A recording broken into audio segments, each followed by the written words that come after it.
Hello friends! Look at this beautiful latest design DIY panda basket which is made up of cardboard and white cement.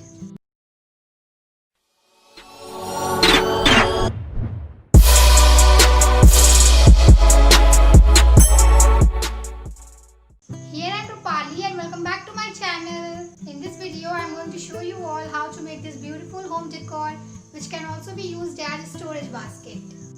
Watch the video till end to understand better. If you liked my video, then hit thumbs up, share and subscribe. And most important thing, do not forget to hit the bell icon to stay notified. And you all can also follow me on my Insta, FB and on Twitter also. Link is in my description box.